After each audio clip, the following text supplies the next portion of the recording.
પૃથ્વીમાં પરમાત્મા છે, જળમાં પરમાત્મા છે. અને તેથી તો સવારે ઉઠ્યા પછી વૈષ્ણવો ધરતી માને વંદન કરીને પગ મૂકે છે. સમુદ્ર વસને દેવી પર્વત સ્તર મંડિતે વિષ્ણુ પત્ની નમસ્તુભ્યમ પાદ સ્પર્શમ ક્ષમસ્વ. પૃથ્વી માતાને વંદન કરે છે.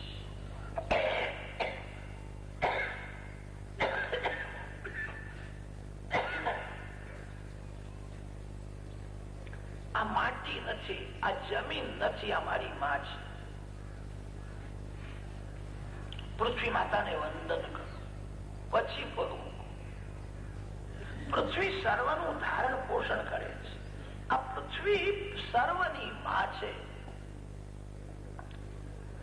આપણા ગુજરાતમાં દ્વારકાનાથ શ્રી કૃષ્ણ વિરાજેલા છે. શંખ ચક્ર ગદા પદ્માત્મા છે.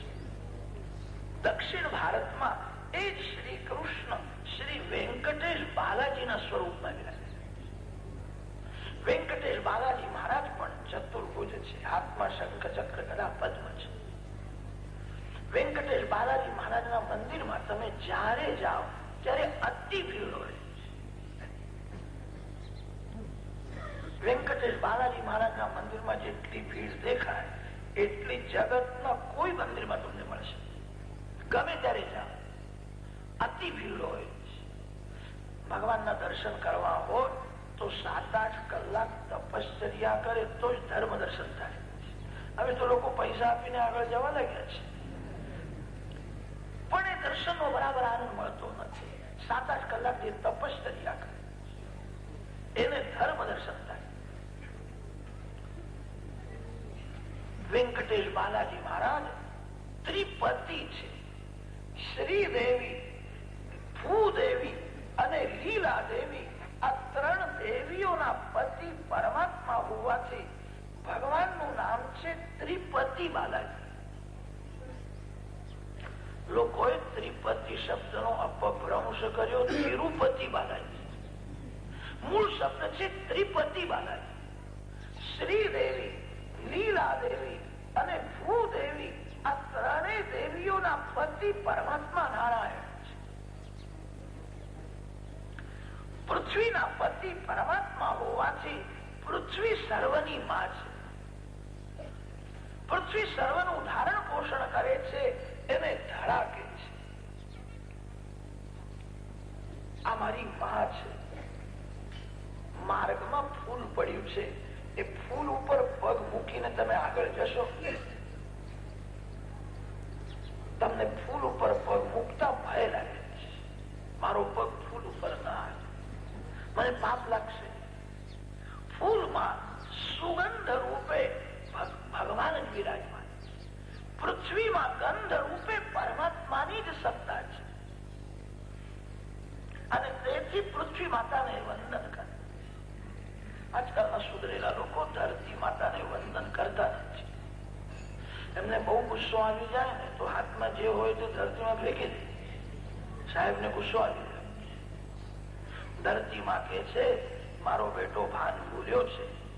માનો ક્રોધમાં કદાચ ધરતીનું અપમાન કરતો હશે, પણ ધરતી માં સહન કરે છે. ધરતી માને ક્રોધ આવતો નથી. અને કદાચ ધરતી માને ક્રોધ આવી જાય તો, અરે પૃથ્વી માને ક્રોધ આવી જાય તો આપણું બધાનું અચ્યુતમ કેશવમ થઈ જાય. જગતમાં કોઈ બાકી રહેશે જ નહીં. પૃથ્વી માં સહન કરે. મારો દીકરો ક્રોધ કરીને મારું અપમાન કરે. પૃથ્વી માં છે. પૃથ્વીમાં ગંધ રૂપે ભગવાન છે. પાણીમાં પરમાત્મા છે. અને તેથી તો પાણી પીવાથી શાંતિ મળે છે. કોઈ માણસને બહુ તરસ લાગી હોય, એને તમે 2-4 હજાર રૂપિયા આપો, રૂપિયા હાથમાં આવે તો એને શાંતિ મળશે? એ કે છે તમારા રૂપિયા તમારી પાસે રાખજો, મને થોડું ઠંડુ પાણી આપો. પાણી પીવાથી શાંતિ કેમ મળે છે? પાણીમાં જે મીઠાશ છે, પાણીમાં જે શીતળતા છે, એ ભગવાન છે. પાણીનું અપમાન કરવું નહીં. પાણીનો દુરુપયોગ કરે ને બહુ પાપ લાગે. પાણી અને વાણીનો જે દુરુપયોગ કરે એ અતિ દુઃખી થાય. પાણીમાં પરમાત્મા છે. પૃથ્વીમાં ગંધ રૂપે ભગવાન છે, અગ્નિમાં ભગવાન છે, વાયુમાં ભગવાન છે, જે પરમાત્મા વૈકુંઠમાં છે, જે ભગવાન મંદિરમાં વિરાજેલા છે, એ ભગવાન જગતના પ્રત્યેક સ્ત્રી પુરુષોમાં છે, એ જ ભગવાન પશુ પક્ષીઓમાં છે, એ જ ભગવાન પૃથ્વી જળ તેજ વાયુ આકાશ પંચ મહાભૂતમાં પણ એ જ ભગવાન છે. થોડી નજર બદલવાની જરૂર છે, થોડો ભાવ બદલવાની જરૂર છે. માનવ જગતને ભોગ બુદ્ધિથી જુએ છે, માનવ જગતને કામ ભાવથી જુએ છે, અને સંતો જગતને ભગવત ભાવથી જુએ છે. જગતમાં સંત છે અને દુર્જન પણ છે. દુર્જન જગતને જુએ છે, એ મન બગડે છે, આંખ બગડે છે. સંતનું મન શાંત રહે છે, ભાવમાં ફેર છે. દુર્જન જગતને કામ ભાવથી જુએ છે, અને સંત જગતને રામ ભાવથી જુએ છે. તુલસીદાસ મહારાજની દૃષ્ટિ એવી દિવ્ય થઈ હતી, જગતના સ્ત્રી પુરુષોમાં એમને સીતારામજીના દર્શન થતા. સિયા રામમય સબ જગ જાય, કરો પ્રણામ જોરી જુગ પાની. સૃષ્ટિને સુધારવી અશક્ય છે, દૃષ્ટિને સુધારવી અશક્ય નથી. દૃષ્ટિને સુધારો, દૃષ્ટિને દિવ્ય બનાવો, જગતને ભગવત ભાવથી. જગતના પ્રત્યેક સ્ત્રી પુરુષોમાં પશુ પક્ષીમાં પરમાત્માની જ સત્તા છે. ભગવત ભાવથી જે સર્વને જુએ છે, સર્વમાં ભગવાનના જે દર્શન કરે છે, એને એક દિવસ એને પોતાના અંદર પણ ભગવાન દેખાય. અને સર્વમાં ભગવાન છે તો પછી મારા અંદર કોણ છે? તમારા અંદર પણ ભગવાન છે. તમારા અંદર ભગવાન છે, તેથી તો તમે આ ભીડમાં શાંતિથી બેસીને કથા સાંભળો છો. તમારા અંદર ભગવાન છે. ભગવાન ન હોય તો તમે શાંતિથી બેસી શકો નહીં. તમારા અંદર ભગવાન છે, તમને બધાને વંદન કરવાની ઈચ્છા થાય. અત્યારે તો ભગવાન છે, પણ કથા પૂરી થયા પછી ભગવાન રહેશે કે નહીં શંકા.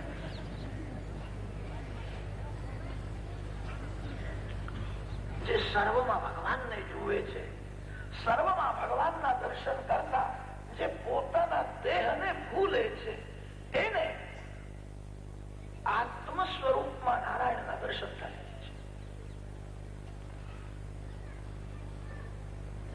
યત સાક્ષાત પરોક્ષાત બ્રહ્મ તરત શોકમ આત્મવિત અયમ આત્મા બ્રહ્મ સત્યમ જ્ઞાનમ આનંદમ બ્રહ્મ.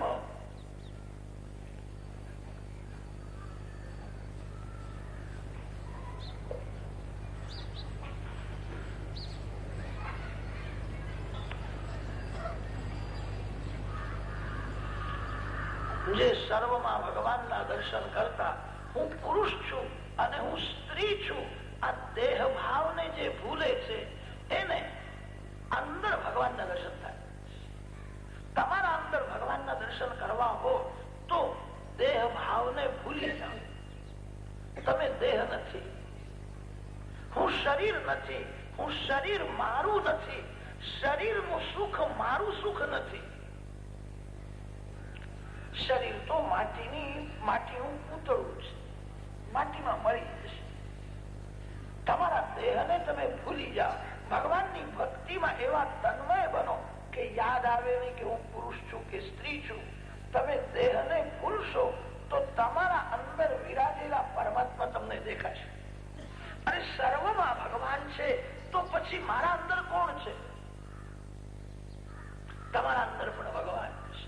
આત્મ સ્વરૂપમાં પરમાત્માના દર્શન એને જ અપરોક્ષ દર્શન. અપરોક્ષ દર્શનથી બહુ શાંતિ મળે છે. પરીક્ષિત રાજાએ કથા સાંભળી અને તે કથા શ્રવણ કરવાથી કાનમાંથી ભગવાન હૃદયમાં પ્રવેશ કરે છે. પરીક્ષિતને હૃદયમાં નારાયણના દર્શન થાય. હૃદયમાં ભગવાનના દર્શન કરવાથી પરીક્ષિત નિર્ભય થયા છે. તક્ષક નાગની મને બીક લાગતી નથી. તક્ષકનાગ ભલે શરીરને કરડે, હું શરીર નથી, મારા અંદર ભગવાન છે. કથામાં કેવી શક્તિ છે! કથા પરીક્ષિત રાજાએ કેવલ સાંભળી છે. સુખદેવજી મહારાજ બોલે છે અને પરીક્ષિત સાંભળે છે. શ્રવણ કરતા ભગવાન કાનમાંથી અંદર પ્રવેશ કરે છે. તમે જેની વાતો સાંભળો છો એ તમારા મનમાં આવે છે. તમે એકાગ્ર ચિત્તથી ભગવાનને સાંભળશો તો ભગવાન કાનમાંથી તમારા અંદર પ્રવેશ કરશે. પરીક્ષિત રાજાને એવો અનુભવ થયો, નારાયણ મારા હૃદયમાં છે, મને તક્ષકનાગની હવે બીક નથી, ભગવાન મારા હૃદયમાં છે. ભાગવતની કથા માનવને નિર્ભય બનાવે છે. જે ભક્તિ સતત કરે છે એને એવો અનુભવ થાય છે, ભગવાન મારી સાથે જ છે, ભગવાન મારી સાથે જ છે. હાથમાં 200-500 રૂપિયા હોય તો કેટલાક લોકો અક્કડમાં ચાલે છે, મારી પાસે રૂપિયા છે, મને વાંધો આવે એમ નથી. લક્ષ્મી હાથમાં હોય તો માનવ પોતાને સુખી સમજે છે, નિર્ભય માને છે. લક્ષ્મી પતિ જેના હાથમાં છે, જગતના માલિક લક્ષ્મી પતિ મારી સાથે છે. ભગવાનના ભક્તો નિર્ભય થઈ જાય. કેટલાક લોકો ભક્તિ તો કરે છે પણ બીકણ બહુ હોય છે.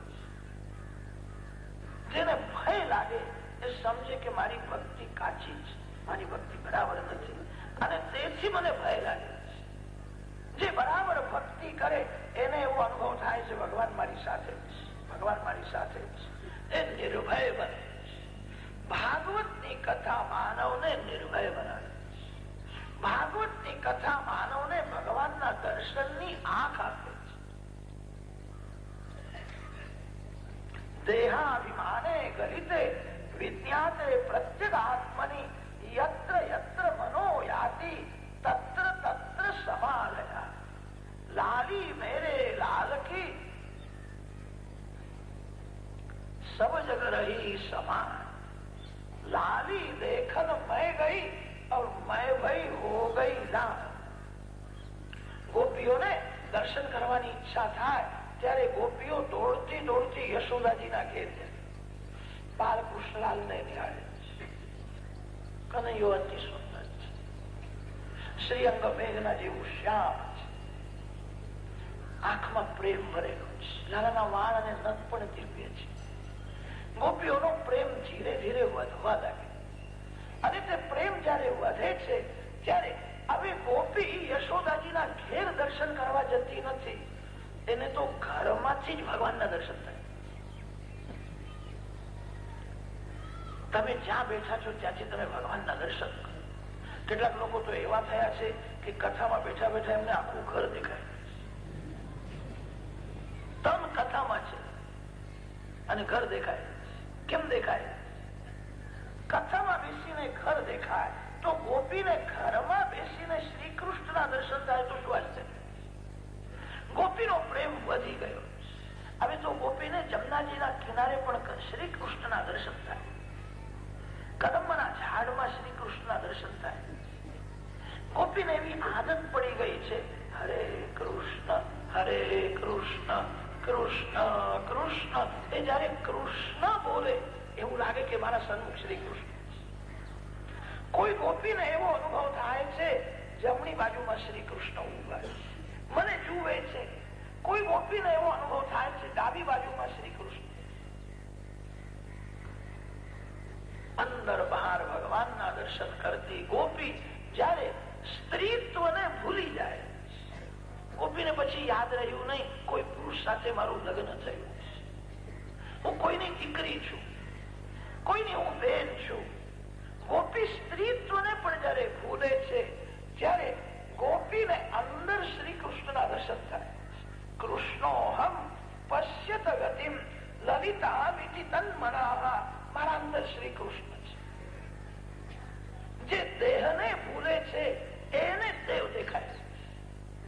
તમારા ભગવાનની ભક્તિમાં એવા તન્મય બનો કે યાદ જ આવે નહીં કે હું પુરુષ છું કે સ્ત્રી છું.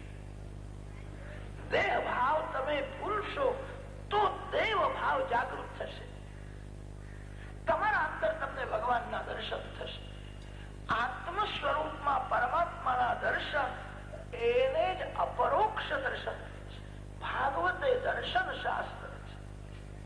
સૃષ્ટિના આરંભમાં આદિનારાયણ પરમાત્માએ બ્રહ્માજીને આ કથા સંભળાવી. ભાગવતના મુખ્ય વક્તા તો આદિનારાયણ પરમાત્મા છે. પ્રભુએ બ્રહ્માજીને કથા સંભળાવી. બ્રહ્માજીએ તે કથા નારદજીને સંભળાવી અને નારદજીએ તે કથા વ્યાસ મહર્ષિને સંભળાવી. વ્યાસ મહર્ષિએ એનો વિસ્તાર કર્યો. 18,000 શ્લોકોનું ભાગવત શાસ્ત્ર બનાવ્યું. વ્યાસજીએ તે કથા પરીક્ષિતને સુખદેવજીને સંભળાવી. સુખદેવજીએ તે કથા પરીક્ષિત રાજાને સંભળાવી. જે કથા સાંભળવાથી પરીક્ષિતને પરમાત્માના દર્શન થાય. જેને તમે બહુ પ્રેમથી સાંભળો છો એ તમારા મનમાં આવે છે. ભગવાનને વૈષ્ણવો આંખમાંથી અને કાનમાંથી અંદર લઈ જાય. ભક્તિમાં આંખ અને કાન મુખ્ય છે. ગમે તેને આંખ આપશો નહીં. ગમે તેવા માણસની વાતો સાંભળશો નહીં. તમે જેની વાતો સાંભળશો એ તમારા મનમાં આવી. કેટલાક લોકોને એવી ફૂટે હોય છે, 2 જણ બોલતા હોય ને તો કાનને ત્યાં મોકલે છે. જ્યાં ત્યાં આપણે શું બોલે. સાધારણ કોઈ માનવની વાતો સાંભળવાથી શું લાભ છે? ભક્તિમાં આંખ અને કાન મુખ્ય છે. આંખ અને કાનને જે પવિત્ર રાખે એને જ ભગવાનનો આનંદ મળે. ઘણા વૈષ્ણવો આંખમાંથી ભગવાનને અંદર લઈ જાય. કેટલાક વૈષ્ણવો કાનમાંથી ભગવાનને અંદર લઈ જાય. ભાગવતની કથામાં એવી દિવ્ય શક્તિ છે. કથાનો મહિમા કોણ વર્ણન કરી છે? ભાગવતની કથા જીવન મરણને મંગલમય બનાવે. કેવી રીતે જીવવું એ ભાગવતમાં લખ્યું છે અને મરવું કેવી રીતે એ પણ ભાગવતમાં લખ્યું. મરણને મંગલમય કરે છે. એવી દિવ્ય કથા છે. કથાનો મહિમા કોણ વર્ણન કરી શકે? અનેક પુરાણોમાં મહાત્મ્યની કથા આવે છે. વ્યાસ નારાયણની એવી આજ્ઞા છે, વક્તા પદ્મ પુરાણ અંતર્ગત મહાત્મ્યની કથા કરે અને તેથી હવે પદ્મ પુરાણ અંતર્ગત મહાત્મ્યનો આરંભ થાય છે. શ્રી કૃષ્ણાય વયમ કથાના આરંભમાં શ્રી કૃષ્ણને વંદન. વંદન એ દર્શન પછી થાય. જેને ભગવાનના દર્શન થતા નથી એ વંદન કોને કરે? મનથી ભગવાનના દર્શન કરો. જેને ભગવાનના ચરણ બરાબર દેખાય એ જ વંદન કરી શકે. તમે કોઈ પણ કાર્યનો આરંભ કરો એના પહેલા તમારા ભગવાનના દર્શન કરી ભગવાનના ચરણમાં ભાવપૂર્વક વંદન કરો. જે ભગવાનને વંદન કરે છે એ જીવને ભગવાન શક્તિ આપે છે. જે પ્રેમથી ભાવપૂર્વક ભગવાનને વંદન કરે એ જીવને ભગવાન બુદ્ધિ આપે છે. ભગવાનની શક્તિ અને ભગવાનની બુદ્ધિ મેળવીને કામ કરે તો કોઈ દિવસ હાર થાય. માનવના જીવનમાં એની અનેક વાર હાર થાય છે. માનવ દુઃખી થાય છે એનું એ જ કારણ છે ભગવાનની શક્તિ મેળવીને કામ કરતો નથી. ભગવાનની શક્તિ મેળવીને કામ કરે તો એની હાર થાય.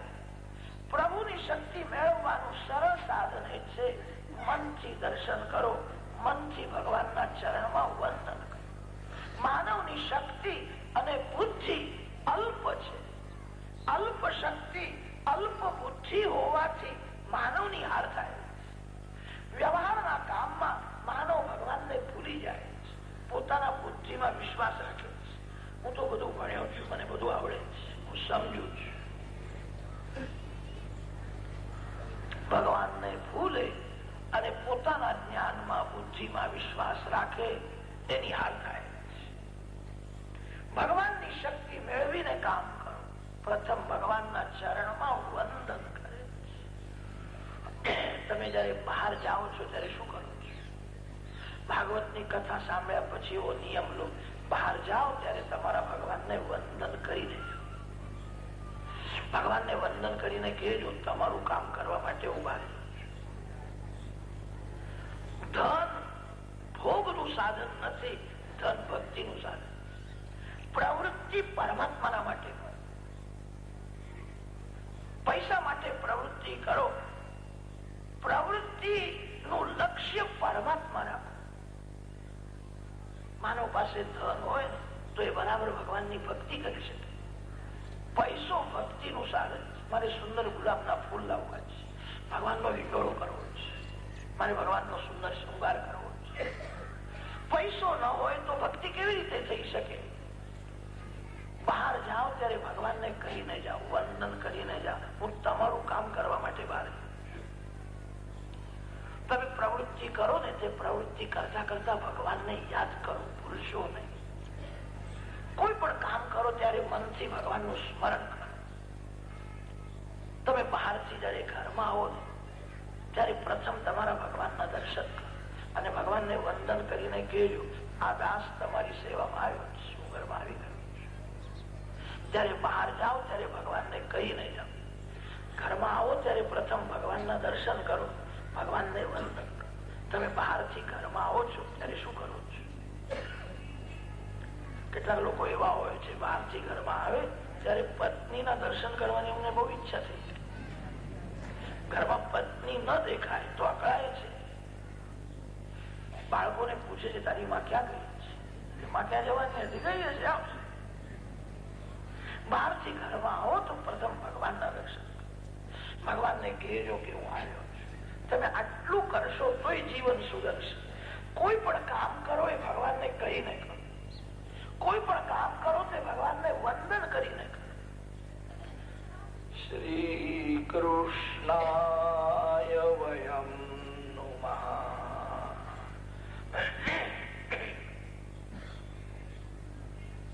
સુંદર સિંહાસનમાં શ્રી રાધા કૃષ્ણ વિરાજમાન. હજારો વર્ષ વહી ગયા છે. વૃંદાવનમાં કોઈ દિવસ રાધા કૃષ્ણ મોટા થતા જ નથી. શ્રી રાધાજી 5-6 વર્ષના જ રહે છે અને શ્રી કૃષ્ણ 7-8 વર્ષના. વૃંદાવનની એવી દિવ્ય લીલા છે. કોઈ દિવસ ભગવાન ત્યાં મોટા થતા જ નથી. શ્રી રાધાજી મોટા થતા જ નથી. સુંદર સિંહાસનમાં રાધા કૃષ્ણ. પ્રથમ રાધાજીના ચરણમાં વંદન કરો, પછી ભગવાનને વંદન કરો. શ્રી રાધાજીની કૃપા વિના જીવ પરમાત્માના સન્મુખ જઈ શકે નહીં. શ્રી રાધાજી જેના માટે ભલામણ કરે છે, શ્રી રાધાજી જેના માટે સિફારસ કરે છે, એ જીવ પરમાત્માના સન્મુખ જઈ શકે છે. આ જીવને ભગવાનના સન્મુખ જતા ભય લાગે છે. મેં પાપ કર્યું છે, મને મારશે, મને સજા કરશે. પાપની જ બીક હોય. પરમાત્માના સન્મુખ જતા જીવને ભય લાગે છે. વૈષ્ણવો તેથી પ્રથમ રાધાજીના ચરણમાં વંદન. ભાગવતમાં એવું વર્ણન આવે છે, ભગવાનને કોઈ કોઈ વખત ક્રોધ આવે છે, ભગવાન ક્રોધ કરે છે. કોઈ ઠેકાણે એવું લખ્યું નથી કે શ્રી રાધાજીને ક્રોધ આવે. રાધાજીને કોઈ દિવસ ક્રોધ આવ્યો જ નથી. રાધાજી દયાની મૂર્તિ છે, પ્રેમની મૂર્તિ છે, એમને બધાની દયા લાગે. ભગવાન તો ક્રોધ કરે છે. ભગવાન ક્રોધ ક્યારે કરે છે?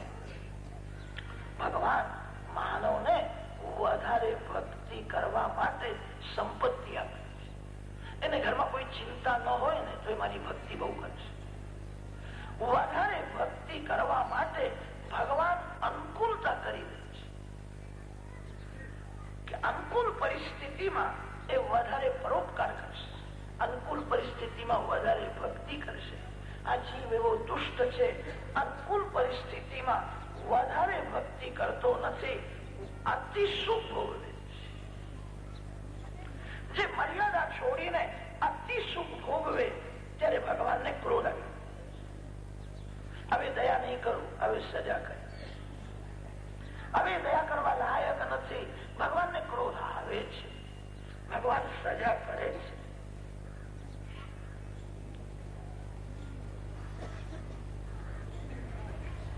શ્રી રાધાજીને કોઈ દિવસ ક્રોધ આવ્યો નથી. રાધાજી કોઈ દિવસ ઊંચા સ્વરથી બોલ્યા જ નથી. રાધાજીને બધાની દયા જાય. ભગવાન જયારે જીવ ઉપર ક્રોધ કરે છે, સજા કરવા તૈયાર થાય છે, ત્યારે શ્રી રાધાજી સમજાવે છે, સજા ન કરો, દયા કરો.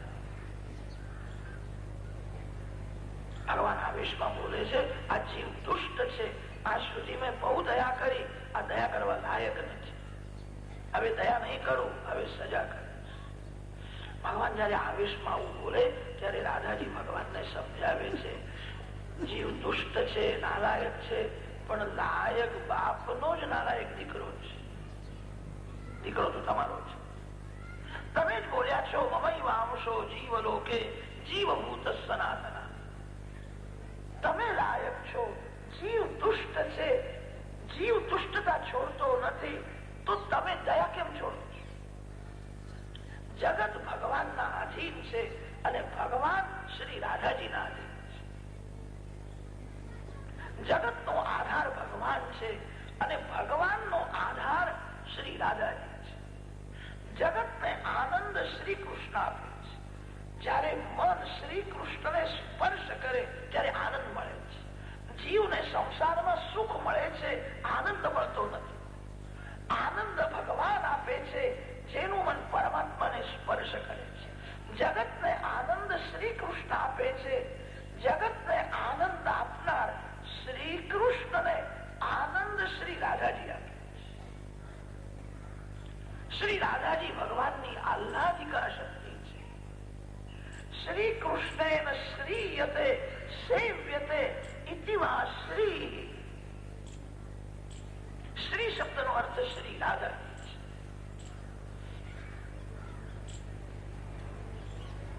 ભગવાનની આહ્લાદિકા શક્તિ છે. જીવને શ્રી કૃષ્ણનો વિયોગ થયો છે. શ્રી કૃષ્ણથી વિખૂટા પડેલા જીવોનો શ્રી કૃષ્ણ સાથે સંયોગ સિદ્ધ કરાવનાર શ્રી કૃષ્ણની આહ્લાદિકા શક્તિ, કૃપા શક્તિ એ શ્રી રાધાજી છે. રાધાજીને બધાની દયા જ આવે છે. કોઈ દિવસ ક્રોધ આવ્યો નથી. રાધાજીના ધામમાં કોઈ રાક્ષસ આવી શકે નહીં. શ્રી કૃષ્ણ જ્યાં વિરાજે ત્યાં રાક્ષસો જાય છે. શ્રી રાધાજી બરસાનામાં વિરાજે ત્યાં કોઈ દિવસ રાક્ષસ આવે. એક વાર શ્રી રાધાજીના ધામમાં કંસ ગયો. રાધાજીના સન્મુખ ગયો. શ્રી રાધાજીની નજર પડી. એના હૃદયનું પ્રકૃતિનું પરિવર્તન થયું. એનું હૃદય પીગળ્યું.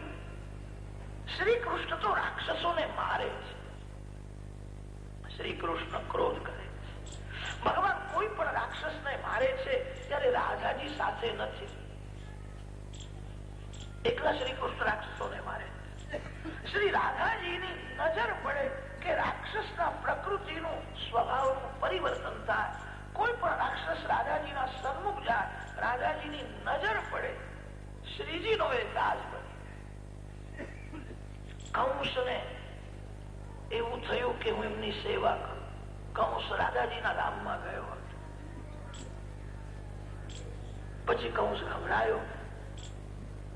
આ કન્યામાં એક એવી કઈ શક્તિ છે, એની નજર પડે તો બધાને ગુલામ જ બનાવી દે છે. શ્રી રાધાજીની નજર પડવાની જરૂર છે. રાધાજી મોટા થતા જ નથી, 5-6 વર્ષના જ રહે છે.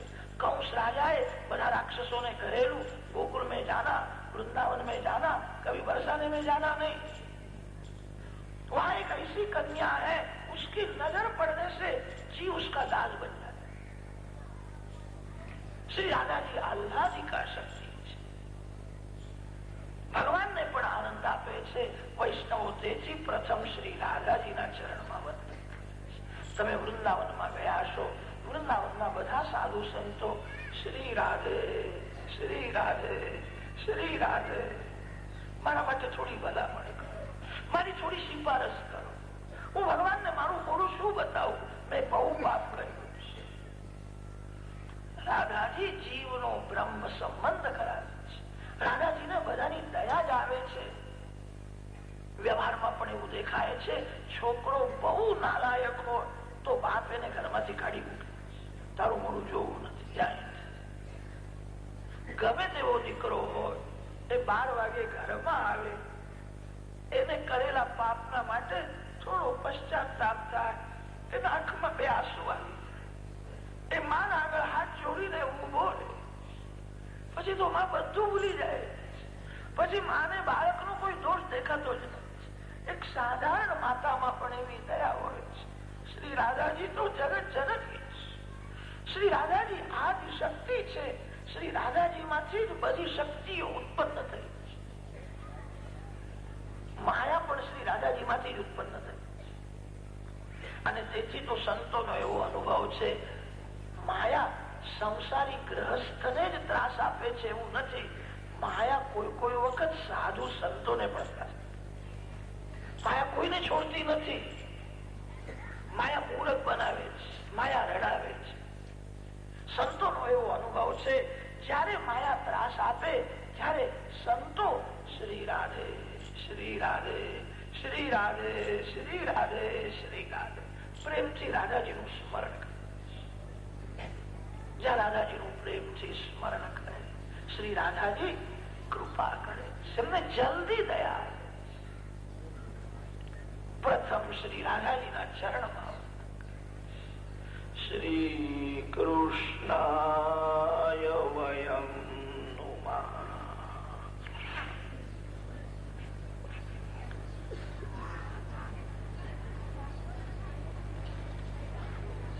પછી શ્રી કૃષ્ણના ચરણમાં વંદન કરે.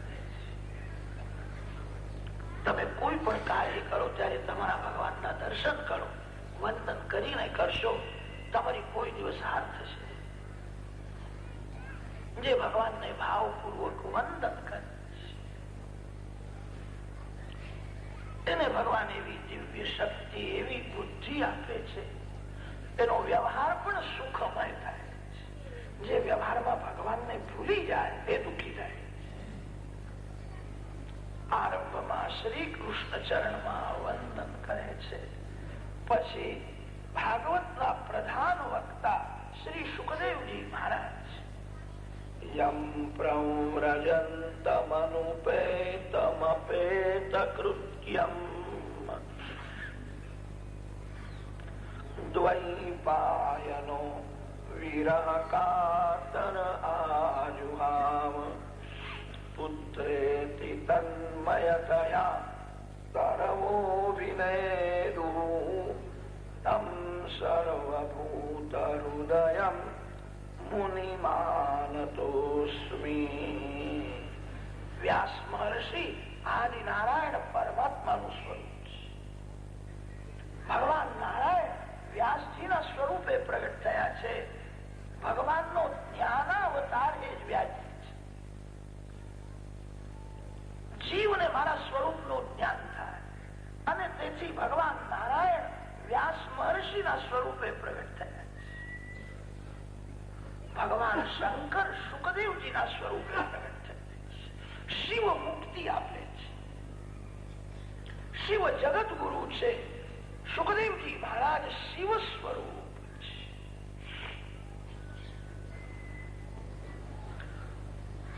વ્યાસ મહર્ષિએ વૃદ્ધાવસ્થામાં ભાગવતની રચના કરી.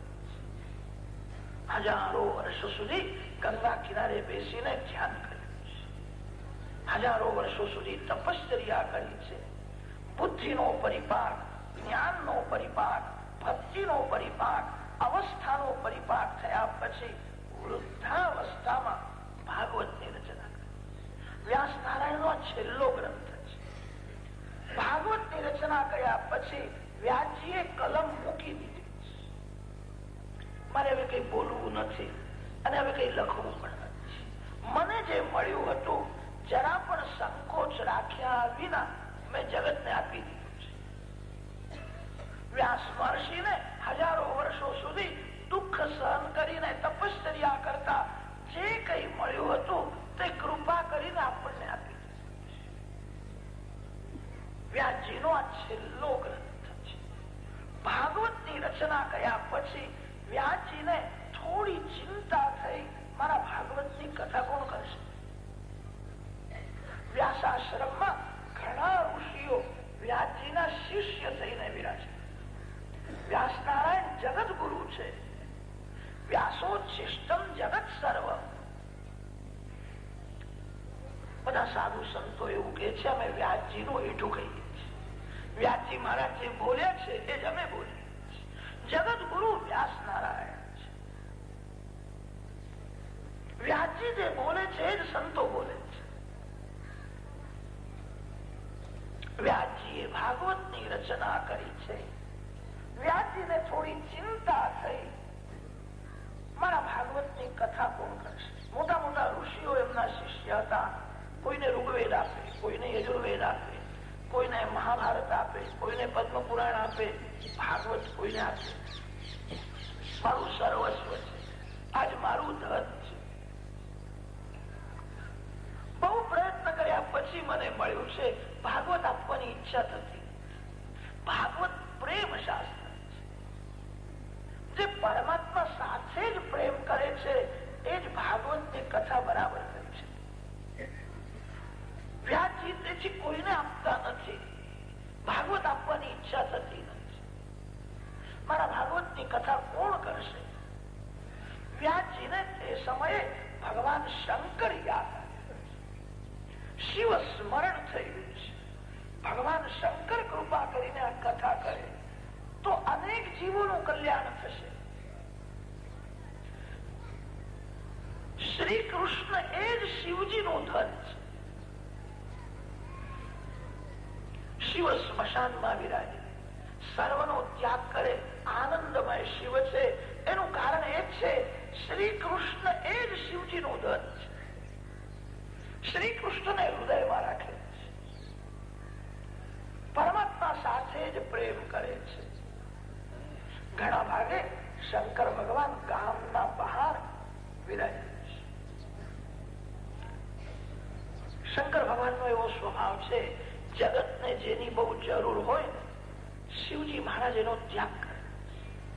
જગતને જેની જરૂર નથી એને શિવજી અપનાવે છે.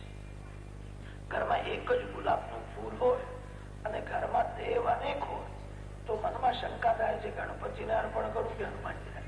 ગુલાબનું ફૂલ તો એક છે. શંકર ભગવાન કે છે મને ગુલાબ ને ચંપાના ફૂલ ગમતા જ નથી, મને તો ધંતુરાના ફૂલ બહુ ગમે. ગુલાબના માટે કોઈ ઝઘડો કરે પણ ધંતુરાના માટે કોઈ ઝઘડો કરે. જગત જેનો ત્યાગ કરે. શિવ સ્વરૂપ કેવું દિવ્ય છે. શિવ પાર્વતીજીથી પણ દૂર બેસે.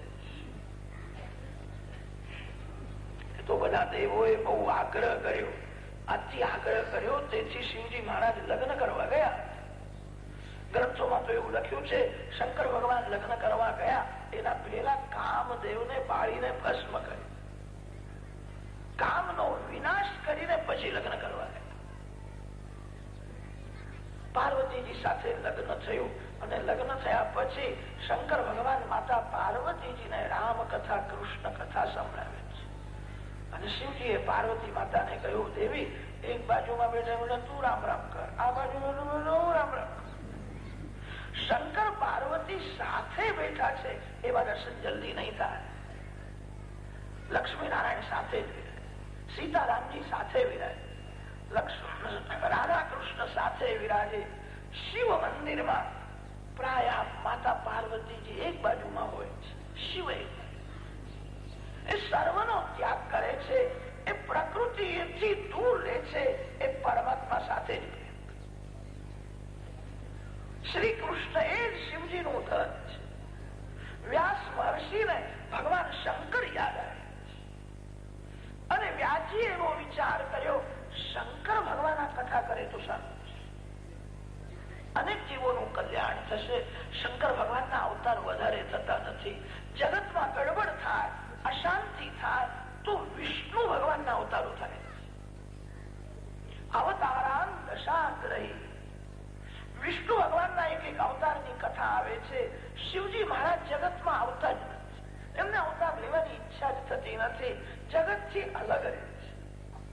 સંસારમાં કોણ જાય? કોલસાની ખાણમાં જે ઉતરે ને એને કોલસાના ડાગા લાગવાના. શિવ સંસારથી પાર્વતીજીથી પણ દૂર બેસે છે. એ પરમાત્મા સાથે જ પ્રેમ કરે. વ્યાસજીને એવી ઈચ્છા થઈ ભગવાન શંકર મારા ઘેર પુત્ર રૂપે અવતાર ધારણ. પંચાક્ષર શિવ મંત્રનો જપ કરે. વૃદ્ધાવસ્થામાં ભાગવતની રચના કર્યા પછી મનમાં પુત્રેષણા જાગી. શંકર ભગવાન મારા પુત્ર થાય. જવાનીમાં કોઈ દિવસ એમને એવી ઈચ્છા થઈ નહીં કે મને છોકરો થાય.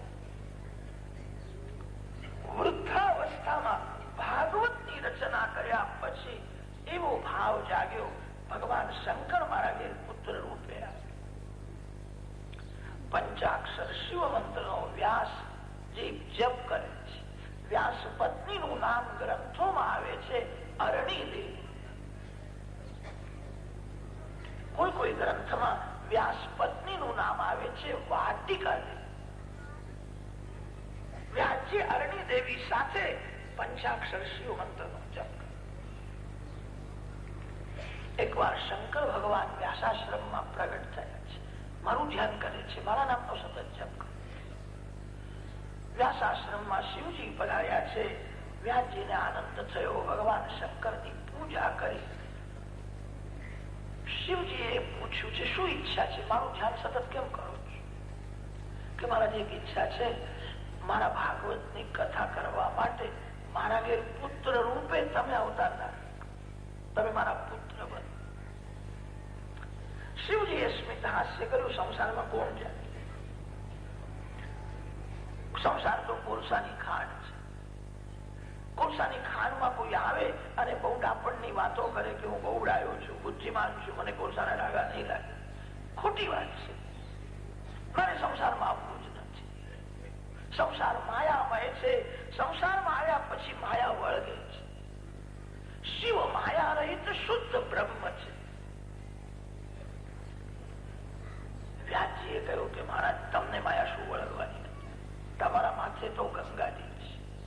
જે ધ્યાન ગંગાને માથે રાખે એને માયા કેવી રીતે સ્પર્શ કરી શકે?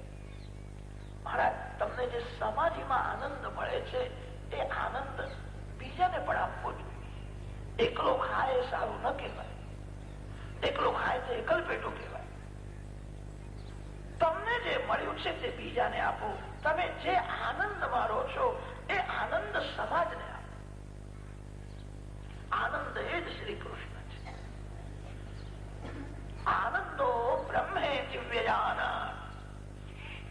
તમને જે આનંદ મળ્યો છે એ આનંદ તમે બીજાને આપશો. તમારું શું ઓછું થશે? તમને માયા શું કરવાની હતી? મારા ભાગવતની કથા. જીવ ઈશ્વરથી વિખૂટો પડ્યો છે. જીવ ઈશ્વરથી અલગ થયો છે. એ જીવ ફરીથી ભગવાનના ચરણે. તમે કથા કરશો, અનેક જીવોનું કલ્યાણ થશે. વ્યાસજીએ બહુ આગ્રહ કર્યો. શિવજીને દયા. વ્યાસ પત્ની અરણી દેવીના સામું જોયું. કેવલ જોવાથી જ ગર્વ રહ્યો. સુખદેવજી મહારાજની ઉત્પત્તિ અલૌકિક છે. કેવલ શિવજીની નજર પડી છે. શિવજીએ આંખથી તેજ આપ્યું છે. અરણી દેવીના પેટમાં ગર્ભ રહ્યો છે. સુખદેવજી માના પેટમાં નારાયણનું સતત ધ્યાન કરે. બહુ દિવસ માના પેટમાં રહ્યા છે. વ્યાસજીએ કહ્યું કે તારી માને હવે ત્રાસ થાય છે, તું જલ્દી બહાર આવ. ત્યારે માના પેટમાં વિરાજેલા સુખદેવજીએ કહ્યું બહાર આવ્યા પછી કદાચ માયા મને વળગે તો. ત્યારે વ્યાસજી સમજાવે છે બેટા હું તને આશીર્વાદ આપું છું, તને માયા નહીં વળે. ત્યારે સુખદેવજીએ કહ્યું તમે મને બેટા બેટા કહીને બોલાવો છો, મને એવું લાગે છે કે તમે માયામાં ફસાયેલા છો. હજુ તો હું માના પેટમાં છું. બહાર આવ્યા પછી મને બેટા કહેવું. તમે અત્યારથી જ મને બેટા માનો છો. તમે માયામાં ફસાયેલા છો. જે માયામાં ફસાયેલો છે એનો આશીર્વાદ સફળ નહીં થાય.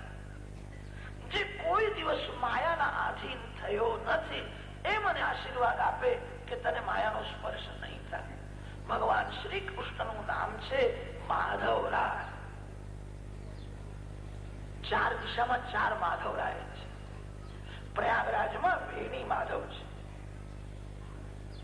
કાશીમાં બિંદુ માધવ છે, દક્ષિણ ભારતમાં રામેશ્વર ભગવાનના મંદિરમાં સેતુ માધવ છે. સેતુ માધવ, વેણી માધવ, બિંદુ માધવ અને ગોવિંદ માધવ. 4 દિશામાં 4 માધવરાયના સ્વરૂપો છે. મા શબ્દનો અર્થ છે માયા અને ધવ શબ્દનો અર્થ છે ધણી. શ્રી કૃષ્ણ માયાના પતિ છે, તેથી ભગવાનનું નામ માધવરાય છે. ભગવાન બધી લીલા કરે છે, કોઈ દિવસ ભગવાન માયાના આધીન થતા નથી. માયા ભગવાનની ઈચ્છા અનુસાર કામ કરે. જીવ જગતમાં આવે છે ત્યારે માયાનો દાસ બની જાય, તેથી માયા એને રડાવે છે. ભગવાન કોઈ દિવસ માયાના આધીન થતા નથી. ભગવાનનું નામ જ માધવરાય છે. વ્યાસ મહર્ષિને સુખદેવજી ગર્ભમાં હતા અને તે ગર્ભમાંથી કહ્યું છે, જે કોઈ દિવસ માયાના આધીન થયો નથી એ મને આશીર્વાદ આપે તો હું બહાર આવું. એવા તો એક પરમાત્મા નારાયણ છે. ભગવાન શ્રી કૃષ્ણની પ્રાર્થના કરી છે. શ્રી કૃષ્ણ માના પેટમાં વિરાજેલા સુખદેવજીને વરદાન આપે છે, તને કોઈ દિવસ માયાનો સ્પર્શ થશે, માયા કોઈ દિવસ તારા મનમાં આવશે. પ્રભુએ વરદાન આપ્યું છે. સુખદેવજી સંસારમાં આવ્યા પણ સુખદેવજીને માયાનો સ્પર્શ થયો. ગ્રંથોમાં 2 ઋષિઓના એવા નામ આવે છે, શુકો મુક્ત, વામદેવો મુક્ત. જન્મથી જ મુક્ત હતા. સુખદેવજીમાં જન્મથી જ જ્ઞાન, વૈરાગ્ય અને ભક્તિ ત્રણે પરિપૂર્ણ છે. જે મુક્ત છે એ બીજાને મુક્તિ આપી શકે. પરીક્ષિત રાજાએ કહ્યું હતું કે 7 દિવસમાં મુક્તિ આપે તે આ સિંહાસનમાં બેસે. કોઈને હિંમત થઈ નહીં. કેટલાક ઋષિઓમાં જ્ઞાન પરિપૂર્ણ છે, ભક્તિ ઓછી છે. કેટલાકમાં ભક્તિ છે, જ્ઞાન ઓછું છે. કેટલાકમાં જ્ઞાન ભક્તિ છે, વૈરાગ્ય ઓછો છે. સુખદેવજીમાં જ્ઞાન, વૈરાગ્ય અને ભક્તિ ત્રણે પરિપૂર્ણ છે. એ જ 7 દિવસમાં મુક્તિ આપી શકે છે. શિવ સ્વરૂપ છે. પવિત્ર સમયે સુખદેવજી મહારાજનું પ્રાગટ્ય થયું. જન્મથી જ મુક્ત હતા. યમ પ્રવ્રજંતમનુપેતમપેત કૃત્યમ દ્વૈપાયનો વિરહ કાતર આયુઆવ. અનુપેતમ પ્રવ્રજંતમ, આશ્રમાદ આશ્રમમ ગચ્છે, યદહરેવ વિરજે તદહરેવ પ્રવ્રજે. પરિપૂર્ણ વૈરાગ હોય એના માટે કોઈ બંધન નથી, એના માટે કોઈ મર્યાદા નથી. મર્યાદા તો માનવના માટે છે. બ્રહ્મચર્યમાંથી ગ્રહસ્થાશ્રમમાં પ્રવેશ કરે, ગ્રહસ્થાશ્રમમાંથી વાનપ્રસ્થાશ્રમમાં જાય. પરિપૂર્ણ વૈરાગ્ય સિદ્ધ થયા પછી સંન્યાસ લે. આશ્રમાદ આશ્રમમ ગચ્છે. સુખદેવજી મહારાજ તો પરિપૂર્ણ વૈરાગ્ય હોવાથી અનુપેતમ પ્રવ્રજંતમ, સર્વનો ત્યાગ કર્યો. સુખદેવજી જવા લાગ્યા છે. મારા અંદર જે નારાયણ છે એ જ નારાયણ સર્વમાં છે. જ્ઞાની પુરુષ સર્વમાં આત્માને જુએ છે, આત્મ સ્વરૂપમાં સર્વનો અનુભવ કરે છે. જગત એ જ મારું ઘર છે. ઘરનો ત્યાગ કર્યો છે. અનેક જીવોનું કલ્યાણ કરવા માટે ઘર છોડી નહીં ગયા. સુખદેવજી મહારાજ જયારે ઘર છોડે છે ત્યારે માને બહુ દુઃખ થયું છે. મારો દીકરો બહુ લાયક છે, એને લગ્ન કરવાની ઈચ્છા ન હોય તો ભલે લગ્ન ના કરે.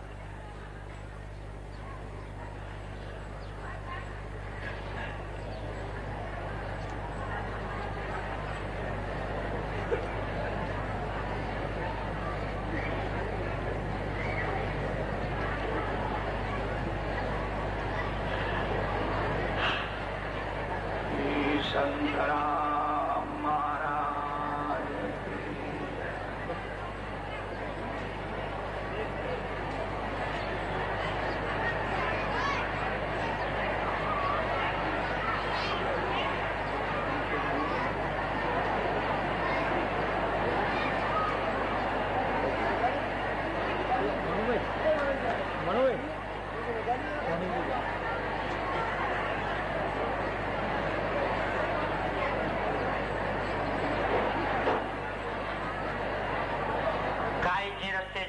તે રસ્તે જવા દો.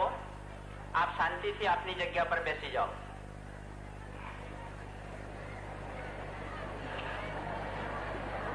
સૌને નમ્ર વિનંતી, આપ આપની જગ્યા પર શાંતિથી બેસી જાઓ.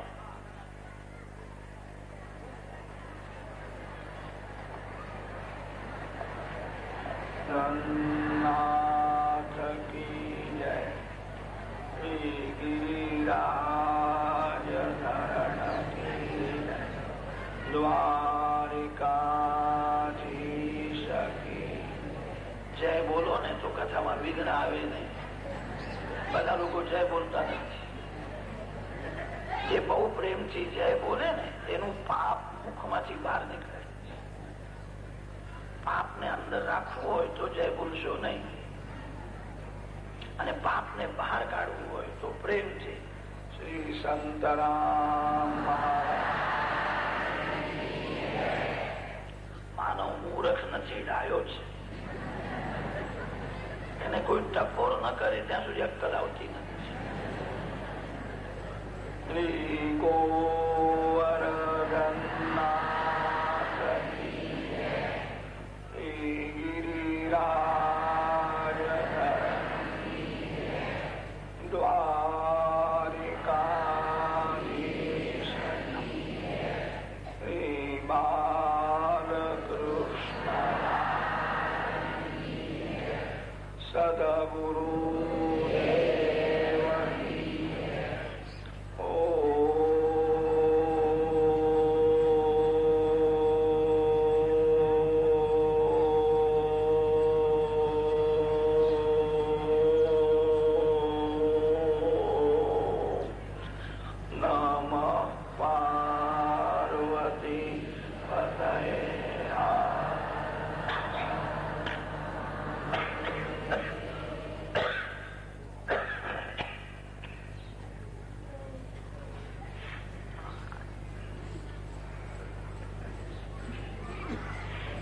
જન્મથી જ સુખદેવજી મહારાજ મુક્ત છે.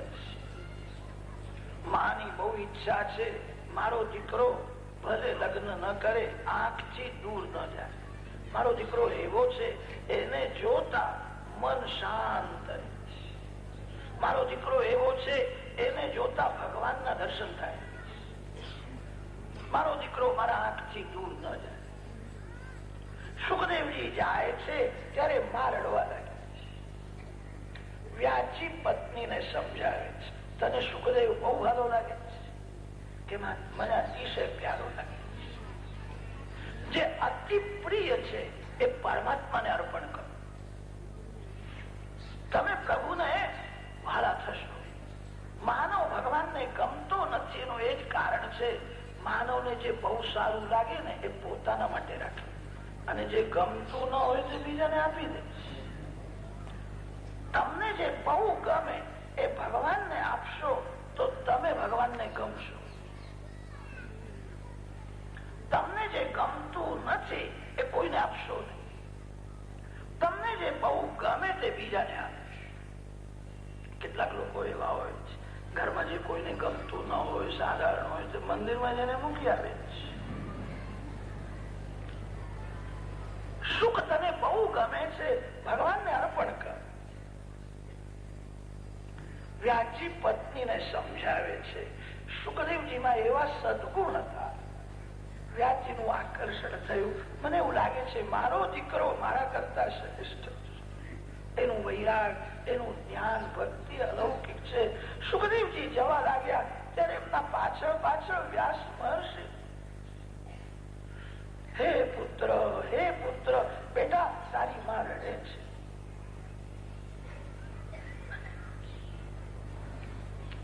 સુખદેવજીએ જવાબ આપ્યો છે, કોણ મારે કોણ દીકરો. સંસારનો બધો સંબંધ વાસનાથી ભરેલો છે. વાસના જીવને બાપ બનાવે છે, વાસના જીવને બેટો બનાવે છે, વાસનાથી જીવ પિતા થાય છે, વાસનાથી જીવ પુત્ર થાય છે. પિતા પુત્રમાં વાસના વિના બીજું છે શું? જીવનો ઈશ્વર સાથે સંબંધ સાચો છે. તમે મારા પિતા નથી, હું તમારો દીકરો નથી. જય શ્રી કૃષ્ણ હું જોઉં છું. પરિપૂર્ણ વૈરાગ છે. પિતા પુત્ર નો સંબંધ કાચો છે. તમારો જન્મ થયો ત્યારે તમે પિતા નહોતા. જન્મથી કોઈ માં નથી, જન્મથી કોઈ પતિ નથી, અને જન્મથી કોઈ પત્ની પણ નથી. પતિ પત્ની નો સંબંધ, પિતા પુત્ર નો સંબંધ વ્યવહાર દૃષ્ટિથી સત્ય છે, તત્વ દૃષ્ટિથી વિચાર કરતા સત્ય નથી. જીવ ઈશ્વર નો છે. મારા પાછળ શું પડો છો? પરમાત્માના પાછળ. તમને યાદ છે પૂર્વ જન્મમાં તમે પણ પુત્ર થયા છો. અનેક વાર આ જીવ પિતા થાય છે, અનેક વાર આ જીવ પુત્ર થાય છે. પૂર્વ જન્મના છોકરાઓ ક્યાં હશે? પૂર્વ જન્મના પતિ કે પત્ની જે પ્રાણ કરતા પ્યારી લાગતી હતી, એ ક્યાં છે? માતૃ પિતૃ સહસ્રાણી પુત્ર દાર શતાની છે. જીવનો ઈશ્વર સાથે જ સંબંધ સાચો. વાસના જીવને બાપ બનાવે છે, અને વાસનાથી જ આ જીવ બેટો થાય. ડોહો મરી જાય કે ઘરમાં બાબો આવે. કેટલાક લોકો તો વાતો કરે, જ્યાં બાળકનો ચહેરો એના દાદાના જેવો થોડો દેખાય. અરે દાદાના જેવો શાનો દેખાય છે? દાદો જ બાપો થઈને રમવા આવ્યો. જે બાપ હતો એની ઘરમાં વાસના રહી ગઈ અને તેથી એ બેટો થયો. જીવનો ઈશ્વર સાથે સંબંધ સાચો છે. પિતાજી મારા પાછળ ન પડો, પરમાત્માના પાછળ. સુખદેવજીએ જતા જતા વ્યાસ મહર્ષિને સ્વરૂપનું ભાન કરાવ્યું. જીવ કોઈ જીવનો નથી, જીવ કોઈ સ્ત્રીનો નથી, જીવ કોઈ પુરુષનો નથી, જીવ ઈશ્વરનો છે. તમે મારા પાછળ ન પડો, પરમાત્માના પાછળ. વ્યાસ મહર્ષિને પણ સ્વરૂપનું ભાન કરાવી કૃતાર્થ કરનાર સુખદેવજી મહારાજે જયારે કથા કરી, ત્યારે વ્યાસજી કથા સાંભળવા બેઠા. પરીક્ષિત રાજાનું એક નિમિત્ત છે. અનેક જીવોનું કલ્યાણ કરવા માટે સુખદેવજીએ જ્ઞાન રૂપી દીવો પ્રગટ કર્યો છે. સુખદેવજી મહારાજ કથા કરતા હતા, અને ત્યારે તેમની કથામાં વ્યાસ મહર્ષિ કથા સાંભળવા બેઠા. વ્યાસજીને સ્વરૂપનું ભાન કરે. તે સુખદેવજીના ચરણમાં વારંવાર સુખદેવજી મહારાજ શિવ સ્વરૂપ છે. વ્યાસ મહર્ષિ આદિ નારાયણ પરમાત્માનું સ્વરૂપ છે. મંગલાચરણમાં મંગવંતન કરી હવે કથાનો આરંભ કરે છે. સૂતજી સૌનકાદિક ઋષિઓને આ કથા સંભળાવે છે. એકદા તુ વિશાલાયામ ચત્વાર ઋષયો મલાઃ સત્સંગાર્થમ સમાયાતા દદૃશુસ્તત્ર નારદમ. સનકાદિક ઋષિઓ ગંગા કિનારે વિરાજમાન છે. નારદજી ત્યાં આવ્યા છે. મારો દેશ દુઃખી છે એનું નારદજીને દુઃખ થાય. સનત કુમારજીએ પૂછ્યું છે, તમે આજે ઉદાસ કેમ લાગો છો? તમને શું દુઃખ છે? કે મારા દેશ દુઃખી છે. આજે કોઈને શાંતિ નથી. અનેક તીર્થોમાં મેં ભ્રમણ કર્યું. કલિયુગનો પ્રભાવ બહુ વધી ગયો છે. કોઈને શાંતિ નથી. એકવાર શ્રીધામ વૃંદાવનમાં હું ગયો હતો. ત્યાં મેં એક આશ્ચર્ય જોયું. બે વૃદ્ધ પુરુષો મૂર્છામાં પડ્યા હતા. એક યુવતી સ્ત્રી ગભરાયેલી ચારે બાજુ જોતી. મને દયા તો આવી, પણ તે સ્ત્રીના સામું જોતા મને સંકોચ થયો. સનાતન ધર્મની મર્યાદા છે પુરુષ કોઈ સ્ત્રીને, સ્ત્રી પર પુરુષને વિના કારણ તાકીને જુએ. ધરતીમાં મેં નજર રાખી, મને દયા આવ્યા કોઈ દુઃખી છે એના ઉપયોગમાં હું આવું. ધરતીમાં નજર રાખીને હું ત્યાં ઉભો હતો. એ સ્ત્રી બહુ દુઃખી હતી, એની નજર મારા ઉપર પડી. મને કહ્યું કે મહારાજ તમે કોઈ સંત લાગો છો, તમારા દર્શનથી મને શાંતિ મળે છે. હું જાણું છું તમારો સમય બહુ કિંમતી છે, હું તમારો વધારે સમય માંગતી નથી. ભોગો સાધો ક્ષણમ તિષ્ઠ મત ચિંતામ